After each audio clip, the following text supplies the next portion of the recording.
Hello and welcome to the 22nd video update for the What If interactive wargame campaign brought to you from the Battle of Prestonpans Museum here in East Lothian. As you know, this is a campaign that has put the strategic decisions for the Jacobite army into the hands of our social media followers, and we're ready to bring you now the news from the end of May and the beginning of June 1746.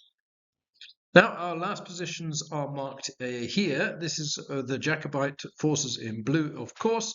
The Jacobite army, depleted after its retreat from Northumberland and a succession of defeats, frankly, in recent months, has withdrawn again onto Edinburgh. There it is connected with the small garrison in Edinburgh Castle. It has another small garrison in Stirling. The garrison at Fort George up in Inverness has been ordered to come south.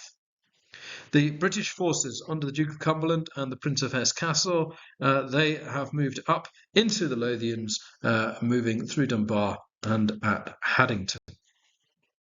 So our first question was what the Jacobites ought to do next, and the decision was taken to retreat to Stirling Castle, where the Jacobites had another small garrison and also had a potential line of defence that was a little better than Edinburgh. Edinburgh, with the Firth of Forth behind it, was exposed to flanking by the Royal Navy.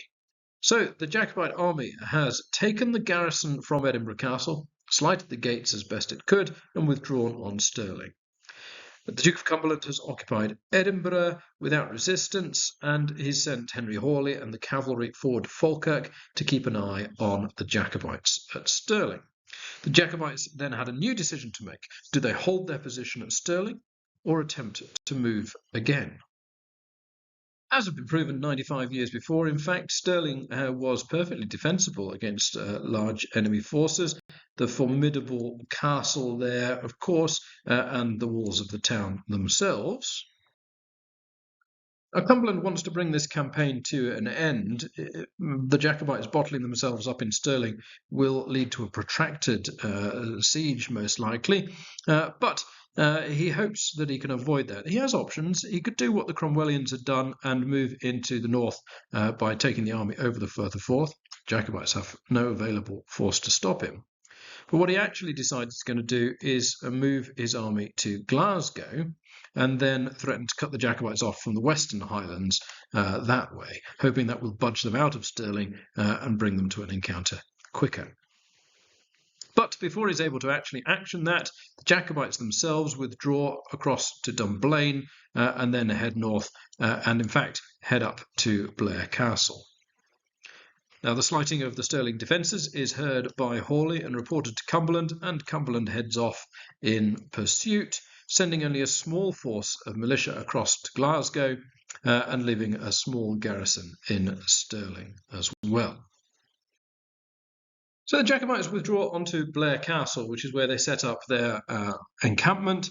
This is territory they know very well. Two of the three Murray brothers, whose seat this is, are serving with the Jacobite army. Of course, the oldest, the Marquis of Tullibardine, who's done so much good work for the Jacobites during our campaign. He would have been the Duke of Athol had he not been attainted for his previous Jacobite activities. And his younger brother, Lord George Murray, of course, who we know and have seen throughout the campaign as well. The third brother, who was the government-recognised Duke of Athol at this time, is not at home, keeping well out of the action in 1745-6. So here is Blair Castle, slightly bigger today than it was in 1746. And here's our approximation of it as a defensible feature on our tabletop. So just to take a last look at the wider strategic situation before we get into the detail, Cumberland has occupied Stirling, but has detached Durand and a small militia force to Glasgow. They can start raising some fresh troops there, and they're under orders to head into Clancampbell territory, although Argyll himself won't move because of his parole after his defeat at Glasgow earlier in the campaign. He will permit his men to be levied by the government directly, and from there Durand will be able to threaten the Jacobite heartlands in the Western Highlands. Cumberland, he moves up, and his intention is to move against the Jacobites' army at Blair. Now, Cumberland has moved up to Aberfeldy. We're able to zoom in onto Roy's military survey of Scotland from just after the Rising. Cumberland, down there at the bottom of the map, his latest intelligence is that the Jacobites are still in the area around Blair Castle. So he assumes they're somewhere up in that blue circle along the River Garry. Now, he's got a number of options here. There are two branches of the military road that Cumberland can take. The first heads this way around Loch Tummel, and the second heads this way. This is what I call the Pitlochry branch, and it heads that way. Now, Cumberland has to decide which of these two branches of road to take. If Cumberland takes the eastern of those branches, then he will follow in this direction up here along the road and approach Blair Castle from this direction. This is what the Jacobites are hoping and expecting he will do, because it comes through the very narrow pass of Killiecrankie here, and then onto the 1689 battlefield, where the Jacobites are able to charge down on their enemies with great success, pinning them back to the river. There's also the possibility using the estates at Lude and then the River Tilt and then the castle itself for a succession of lines of defence to grind down Cumberland's forces, even if he succeeds to push his way through. And this is the Jacobite plan. And of course, that's exactly what Cumberland expects them to do. So he does not play into their hands. He takes the western branch up through Trinafor, and then he moves up to down the Carduck, and then rejoins the main branch and heads against the Jacobites this way. But for Cumberland to do this, he avoids the planned Jacobite ambush sites. But what he does do is he has to cross his army over a bridge here, over a bridge here, over a narrow passage here, and another bridging point here. It's a succession of choke points that delay Cumberland's march, which means that although he's able to get round to the rear of the Jacobite position, he is not able to do it in one single march. And that means the Jacobites do have time to redeploy their forces. Informed by sympathetic Robertsons in the area around Struan that the British army is behind them, the Jacobites are able to get their positions moved. Here you can see they've prepared some defensive positions facing along the military road towards the Bridge of Tilt, and the Jacobites are now limbering up and shifting their weight back towards the west. And throughout the 3rd of June, all the Jacobite forces available to the Prince are successfully brought from the western end of their area of operations across towards Blair Castle. Although the Jacobites are able to get back to their encampment at Blair Castle successfully and to move their guns, there's a limit to how much they're able to do in terms of field works. They are going to have to create a new defensive line based on the landscape they're now presented with. And here it is, as surveyed by General Roy and his team, a very clear indication of the landscape in which the engagement is likely to be fought. So let's have a look around and see what we've got. Firstly, this is an area bordered by high country across on the western side, on the northwestern side of the battlefield, right across the top here, and then around the flank here.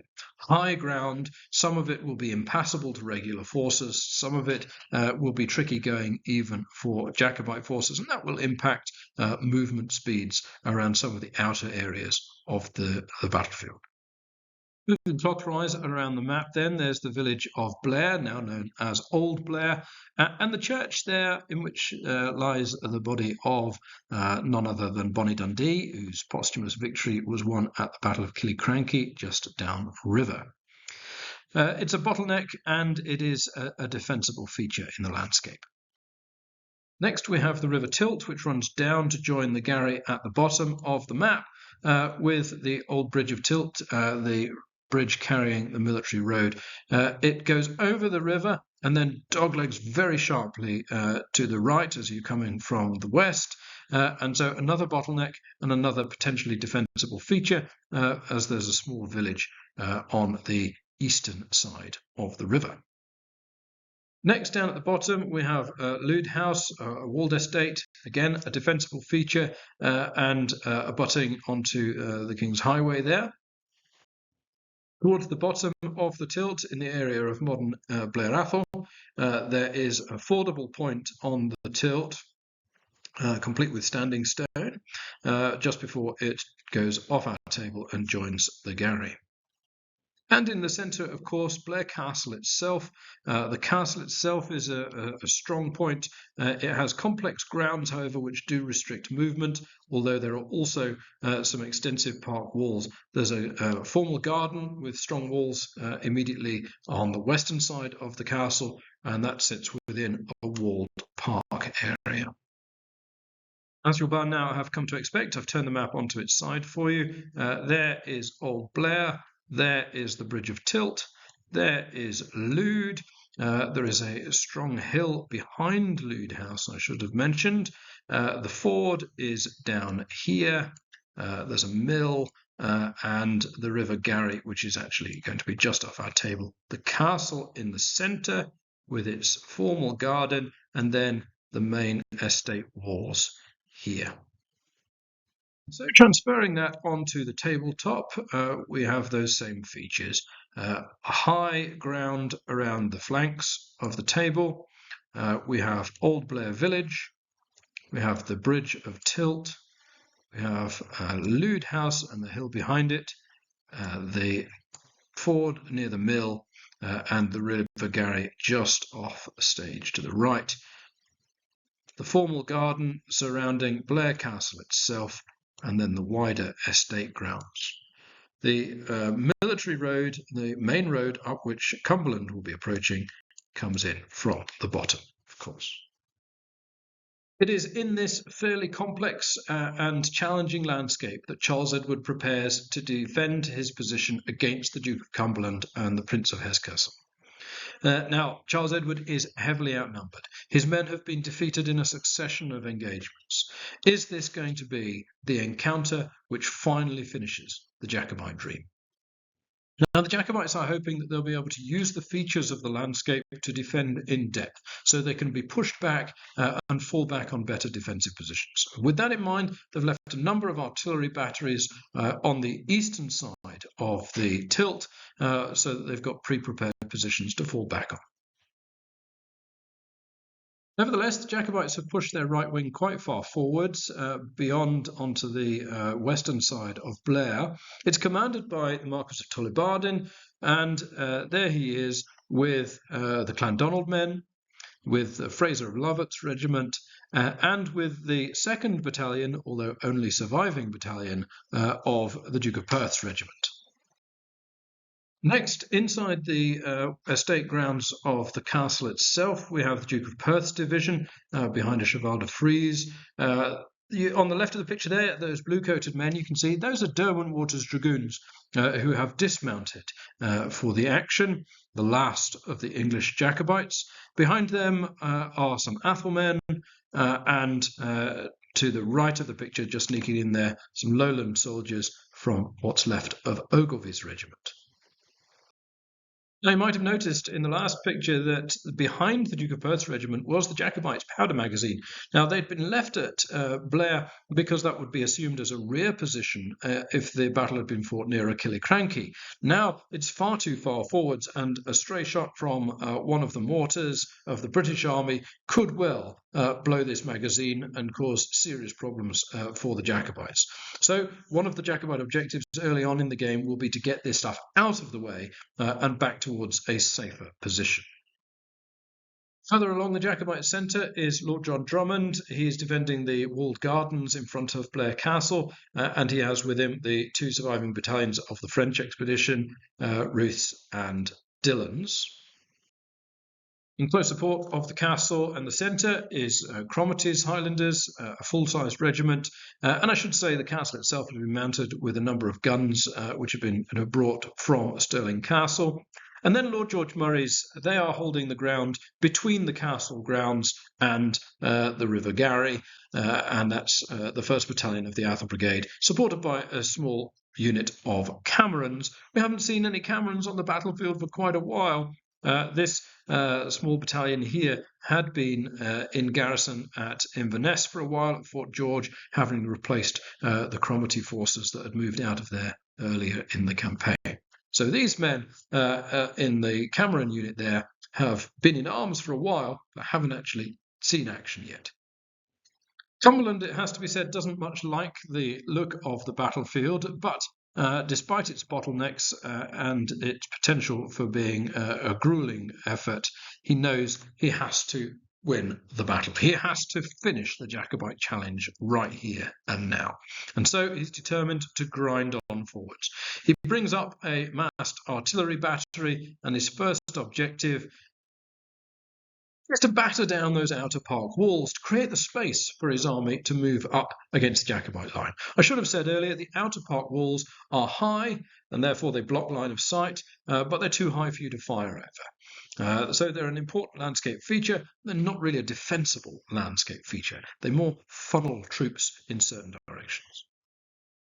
Cumberland wastes little time in trying to smash the Jacobites on the flank. He sends Hesse-Kassel to command the attack against Tullibardine. It's an uneven fight in terms of numbers, but in the narrow landscape, the Jacobites hope they'll be able to delay Hesse's advance, and if necessary, they can always fall back on the features behind them. Meanwhile, Cumberland has pushed forwards with the elite of his infantry, the foot guards leading the way, behind them the Royal North British Fusiliers, and then the composite battalion made up of all of the survivors of previous engagements coming in behind them. On the left, the Hessians hope to use their firepower to break through the small units of Highlanders that are holding Tullibardine's position. They inflict a withering volley on the MacDonalds, who are at the fore there, holding the Jacobite position of honour. Meanwhile, the foot guards lead the advance against the Duke of Perth's division, although they are coming under fire also from the small guns mounted on the top of Blair Castle itself. During these opening moves, the Jacobites are also busy limbering up their wagons, ready to get all of that powder out of the way before the British artillery is able to advance towards it. And sure enough, a few turns in, the wagons are lumbering their way through the complicated warren of pathways in the Blair Castle estate. Meanwhile, Hawley advances on the Gary side of the battlefield, not in expectation of launching an attack, but actually in expectation of pinning Lord George Murray's division into place. Because unless the Jacobites keep men here, they won't be able to protect their rear. Hawley could rush through over the fords of the Tilt and then into the Jacobite rear unless men are committed to defending that position. And that means those men can't be used elsewhere. The Jacobites are heavily outnumbered across the length of the line. Jacobites do respond to the threat. Murray withdraws his forces successfully back towards the River Tilt, and also, as you can see, Cromarty's men have moved into the protective garden walls closer to the castle, but there's no way, in fact, that Hawley will be able to make an advance. That is the line of the burn running through the Blair Castle estate. That will cost time and effort to cross, even though it's not a major obstacle. And then beyond it, you would have to form into a narrower frontage in order to launch an attack. In fact, Murray decides to pull his men all the way back onto the eastern bank of the Tilt, protecting the ford, but also meaning that were Hawley to advance any further forward, he would now come into range of the Jacobite reserve batteries on the high ground closer to Lude. So the Gary side of the battlefield is in stalemate. In the centre, though, there's a hot exchange of fire taking place as the British line begins to extend into the parkland. But as the volleys fly across the battlefield, burning wadding, dropping into the unstruck tents of the Jacobite encampment and beginning a blaze. The foot guards are at the forefront of the British advance against Blair Castle, and they come under heavy fire, not only from Derwentwaters and Ogilvy's, but also from Dillon's and from the supporting cannon on the walls of the castle itself. Their casualties mount. They have to take a test, but as they're a steady unit, they're able to hold their position a little longer yet.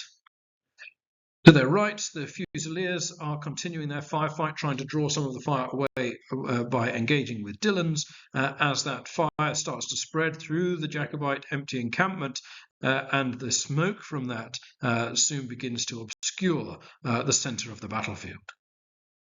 Taking you up into the sky for a quick view of the attack as it's taking place in the centre and towards the Jacobite right. If Tullibardine is pushed back, he has a battery mounted at Old Blair there, which can cover his retreat, and then, of course, they can follow all the way through to the Bridge of Tilt, which is another defensible bottleneck. You can see the Jacobite supply wagons are making their way out to safety successfully, and the Jacobites, if they come under pressure, still have a number of options available to them. On the Jacobite right, Tullibardine's men cannot exchange fire for long with the Hessians. There are simply too many of them and their firepower is too great. These are small Highland battalions and once the Clandonald is disordered, it suddenly looks very vulnerable. To give them protection, the Frasers behind decide to charge forwards through the Clandonald and smash into the Hessians. And they're successful. They roll back the first Hessian battalion and then smash into the ones behind as well. And they too are driven back. This small unit of Frasers has led a successful charge. But, as has happened in previous engagement, the enemy has been rolled back, but not broken. Worse still, to the left of the Frasers, the Duke of Perth's battalion is shattered by withering volleys from the Hessian forces, and Tullibardine is unable to rally them, and suddenly the Jacobite right looks extremely vulnerable, despite the success of that Fraser charge. Frasers are withdrawn by Tullibardine, giving up the ground that they'd just won with their charge, satisfied at least that they'd created disorder and inflicted casualties on the Hessians. Meanwhile, as you can see on the other side of the estate walls, the composite battalion of Redcoat infantry have moved forwards to give protection to the foot guards, who are still in a state of some disorder. They've then put a close-range volley into Derwent Waters and driven them back, the first Jacobite unit to be pushed back from the centre. Seeing that his right is in danger of folding, Charles Edward now orders Derwent Waters to move into the castle itself, and suggests to Tullibardine that the time is right for him to withdraw back to the defensible position protected by the battery at Blair. Cumberland has now brought up his reserve division, which is advancing into the centre of the battlefield, and he's managed to bring forwards his artillery and the mortars, which are now firing on the Jacobite centre. But their support just comes too late. Continuing fire from the castle walls and from the formal garden finally proves too much for the foot guards, and the foot guards are broken and they rout. This is a major Jacobite success, if only it could have happened at one of the previous battles. Now Cumberland has been able to bring up his main battery of guns and his second battery of mortars, all able to fire down onto the French in the Jacobite. Sure enough, Ruths are soon unable to count on any protection from the garden walls as they tumble before the British bombardment. And sure enough, after enduring the pounding for a succession of turns, eventually that mortar fire is successful in breaking not only Ruth's, but Dillon's regiment too. The breaking of the Irish regiments has happened far quicker than Charles Edward had expected. Nevertheless, he hopes he can still withdraw what's left of his force back to his defensive lines. He orders the remaining Jacobite supplies to be set alight to create a smokescreen which will protect the withdrawal of the Duke of Perth's division. But Ogilvy's men are pinned in place, too disordered to move. Derwent Waters do escape. They get into the castle itself, and the Athol men who were behind them head off to protect Bridge of Tilt, occupying the village. Sensing victory, the Hessians resume their advance and their volleys now shatter the previously victorious Frasers. Tullibardine's end of the line is collapsing completely. Only a small battalion of the Clandonald still remain. As Tullibardine attempts to pull them back, they come into the protection of the Jacobite guns at Blair village, but the Clandonald men are disordered and they can't move any further. They're soon surrounded by Hessian forces, and it's agreed at this point that only a surrender would be sensible. With his division gone, Tullibardine rides back to the Bridge of Tilt, which is now garrisoned by the Athol men, some of his own family as tenants, of course. To the right of the picture, you can see Cromarties hacking their way through the hedges of the gardens, trying to find their way to the bridge as well. And with them, Lord John Drummond, who has also seen the loss of his division, the last of the French regiments dispersing through the gardens. Still, the guns on the castle roof itself continue to fire and continue to inflict casualties on the British forces in the centre. But Cumberland further advances his artillery, and soon flames can be seen licking up the roof tiles of Blair Castle. Derwentwater's men are driven from the windows and they decide to abandon their position here. The Redcoats in the centre pushing forwards and sweeping into the Blair Castle gardens, hoping to be able to catch Cromarties or some of the other Jacobite units before they're able to withdraw across the River Tilt. And as Husk pushes them forwards, all the time the bombardment of the castle continues behind. With Derwentwater's men driven out of the castle by the flames, only the gunners remain. And although they fight on as long as they can, eventually the damage done to the castle is so severe that they too are forced to strike their colours. On a hill to the east, the Marquis of Tullibardine looks on as his ancestral seat burns. As this destruction is wrought on the castle, another British division is advancing towards the Jacobite left in support of Hawley's men. And it's fortunate for Derwentwater's men that the burning castle masks their escape from the advancing British units heading over the burn, just a short distance away. Meanwhile, Charles Edward, according to his plan, has withdrawn to the hills overlooking Lude, from where the reserve batteries can provide covering fire for the retreating Jacobite forces. The Duke of Perth is the first of the Jacobite divisional officers to reach the Prince's position and inform him of the complete collapse of the Jacobite centre and right. And Perth is no doubt the first to suggest that it's time for the Prince himself to quit the field. Over on the left, the Tilt Ford is being protected by the Camerons and the Athelmen under Lord George Murray, and now that there is another British infantry division to help cloak their advance from the Jacobite guns, Hawley has the confidence to advance towards the ford as well. Now, Hawley's men had formed to threaten the fords, but they weren't actually intending to do so, except a blunder roll sends them surging on towards the Camerons. They cross the traversing fire of the Athelmen as they do, and then, smashing into the Cameron, first the horse guards are driven back, and then the horse grenadier guards are broken. So the fords themselves are defended successfully by the Jacobites, but mass British infantry now begins to deploy into line, occupying earthworks that the Jacobites themselves had prepared as their last line of defence should they be driven out of Killiecrankie. If this deteriorates into a firefight, or if the British are able to get up their artillery, then the Jacobites will not be able to hold this ford for too much longer.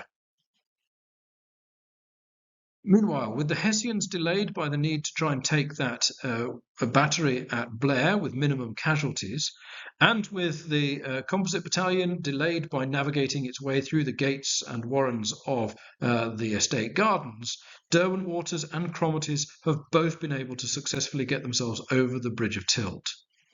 Now Drummond and Tullibardine have added their voices on the knoll to the calls for the Prince to retire from the field. And now that all of his surviving men are over the River Tilt, Charles Edward finally accepts that it's time to give up his engagement. With the men from Cromarties and Derwentwater's regiments, he withdraws up the River Tilt into the mountains. He could have tried to use the King's Highway to withdraw back past Lude towards Killiecrankie, but the roads there are much better for a pursuit, whereas heading up into the high hills of the Cairngorms will make pursuit much more difficult. With the Prince safely off the field, the remaining Jacobite pockets of defence begin to surrender one by one. Here, the Athelmen on the Bridge of Tilt surrender to Husk. And here, Hawley accepts the surrender of Lord George Murray, his Athelmen, and the remaining Camerons. And so at the end of the day, Cumberland finally rides up the knoll where Charles Edward had hoped his army would make its last stand. He finds there not only the abandoned Jacobite cannon, but also the Marquis of Tullibardine. Tullibardine had decided he could retreat no further. His health was breaking, and having done so much good work, especially to secure Scotland for the prince whilst he was campaigning elsewhere, Tullibardine had just seen not only the destruction of the Jacobite army, but also of his own family's seat. And so he decided that where could be more fitting for his story to end than here. He will pass away in captivity within the coming weeks. Charles Edward and his men press up Glentilt during the course of the night and into the following day. Eventually, exhausted, they reach Braemar, where it's decided that there's no possibility of continuing the conflict. The Highland men still with him are given permission to disperse, whilst Charles Edward and the Duke of Perth, the other officers with them, and those English soldiers from Derwentwater's Dragoons who can expect no mercy and have no resources to find friends in these parts, agree to go with him to the coast. They're able to get to the northeast coast, which is sympathetic country, quickly enough to evade any aggressive patrolling, and they're able to successfully take ship on the way to France. Charles Edward sails back into exile, and as long as he manages to evade any patrolling naval vessels, maybe his story will continue. But certainly, from our perspective, his campaign of 1745 and 46 is now clearly over. And so, a bittersweet moment. After more than a year of campaigning, our What If interactive wargame campaign has drawn to a conclusion. The Jacobites were not able to turn the tide of history on this occasion. But we are going to be back. We are going to do another video to wrap up the campaign properly and to look at all of the things we've learned along the way. And we'd love to hear before then what some of your highlights of the campaign have been. So we'll see you again soon. As always, thanks for watching.